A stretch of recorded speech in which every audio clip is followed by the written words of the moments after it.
नहीं नहीं, ये कहानी इन सारे के सारे रिश्तों की नहीं, बल्कि 2 रिश्तों में ही सभी रिश्तों के होने की है। अरे बहू, मेरे और तेरे ससुर जी की रोटी मत बनाना, मैं बना लूंगी, दिन तक ठंडी हो जाती है। बहू जो कि एक वर्किंग लेडी थी।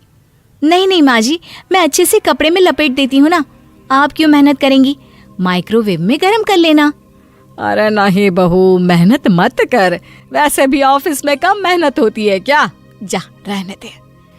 लेकिन बहू मानती नहीं, वो सास ससुर की रोटी बना कर ही जाती है। दोपहर में खाने के वक्त ससुर जी कहते हैं, अरे बहू को रोटी बनाने के लिए क्यों मना कर दिया, क्या हो गया, ठंडा ही तो खाते आए हम लोग हमेशा से।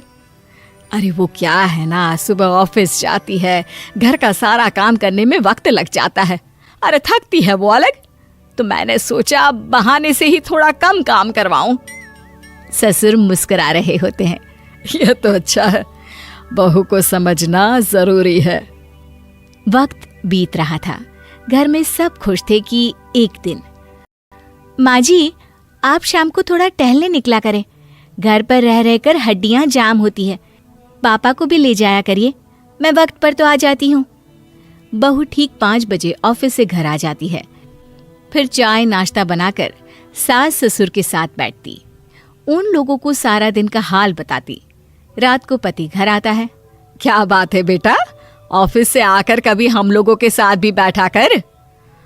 अरे माँ, दिन रात काम करके मन ही नहीं करता, अगले दिन की फिर तैयारी होती है, आप और पापा ही कमरे में आ जाओ। इससे अच्छी तो बहू है, कितना भी थकी रहे, घर आकर हम लोगों के लिए चाय नाश्ता बनाना, फिर बातें करना। बहू ना होती तो हम बुढ़ा बुढ़िया तो बैठे ही रह जाते। सास और ससुर अब बहू के कहने पर शाम की सैर पर निकलने लगते हैं। सास की कई सहेलियां बनती है तो ससुर को भी कुछ बुजुर्ग लोगों का ग्रुप मिल जाता है। कैसा रहा सहेलियों के साथ शाम का वक्त? हम लोगों ने तो भाई खूब योगा किया। अरे हम लोगों को गप्पों से फुर्सत ही नहीं होती। वैसे मिसेस मल्होत्रा आज बहू के बारे में कुछ बोल रही थी। तभी वहां ऑफिस से बहू आ जाती है जो जींस और टॉप में होती है। क्या बात है माँ, क्या कह रही थी आपकी सहेली आपकी बहू के लिए? सास इस बार बहू को कुछ अलग तरीके से देखती है और उल्टा सवाल ही दाग देती है। क्या कह रही थी वो हटा, ये बता, तेरे ऑफिस में तो मर्द भी काम करते होंगे ना? बहू जो अब तक मजाक कर रही थी वो सीरियस हो जाती है। मर्द होंगे नहीं माँ जी, मर्द ही ज्यादा है, हम 5 ही लड़कियां हैं ऑफिस में। अरे तो अच्छा लगता है क्या ऐसे कपड़े पहनती हो? कल से तुम ना साड़ी पहनकर ऑफिस जाना, और हाँ, शाम का नाश्ता थोड़ा जल्दी बनाया करो, नाश्ता बनाकर बाद में ही ऑफिस के कपड़े चेंज करने जाना। बहू को समझ में नहीं आता कि सास को हो क्या गया है, लेकिन वो कुछ नहीं कहती, सीधे किचन में जाकर चाय नाश्ता बनाती है और सास ससुर को दे देती है। अगले रोज बहू ऑफिस के लिए तैयार होती है तो खूब सुंदर सी साड़ी पहनती है और ऑफिस के लिए निकलने से पहले सास और ससुर के पैर छूती है और निकल जाती है। क्या बात है, आज मेधा के ऑफिस में लग रहा है कोई फंक्शन है।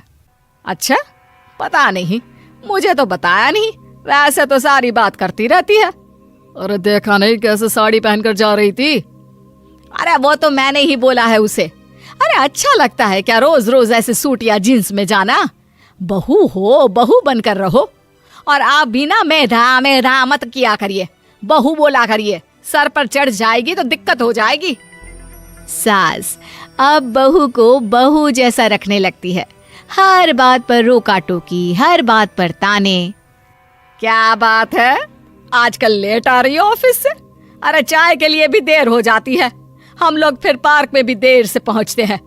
सभी की बहुएं वक्त से चाय नाश्ता करा देती है अपने सास ससुर को, बस एक तू ही है जो उस वक्त ऑफिस से निकलती है।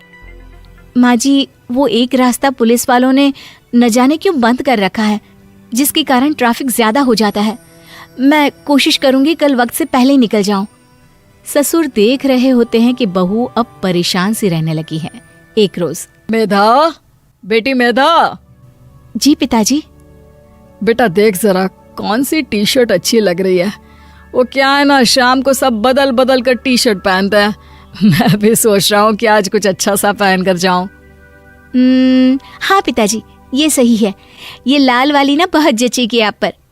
मेरे पापा पर भी डार्क रंग बहुत जचता है। क्या चल रहा है?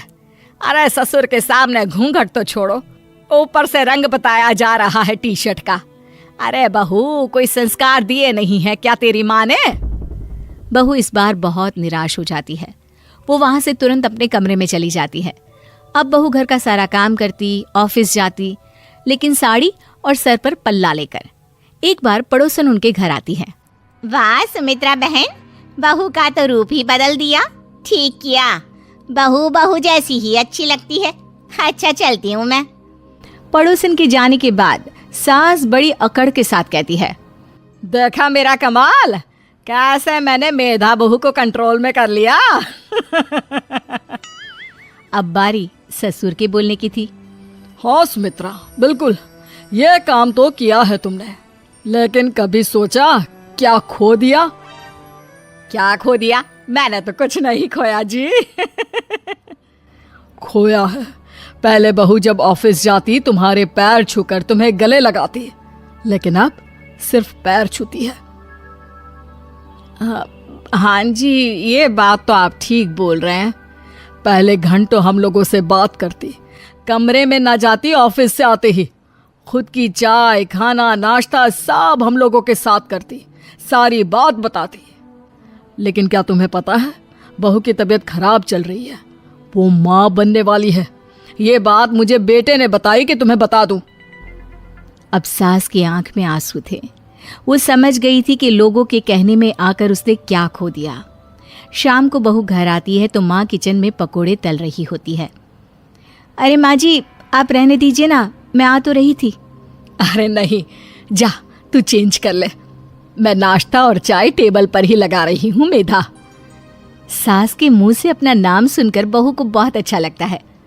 माँ जी, कोई गलती हो गई है क्या? मेरे होते हुए आप काम करे, ये ठीक नहीं है।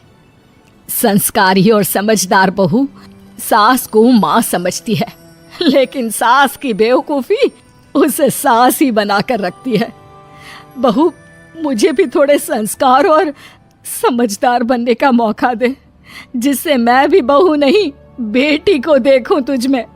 और हाँ, मेरा होने वाला पोता क्या कहेगा कि दादी ने तो मेरी माँ को बहुत परेशान किया। बहू सास को गले लगा लेती है। नहीं माँ जी, वो कहेगा कि माँ को तो दादी ने बेटी बना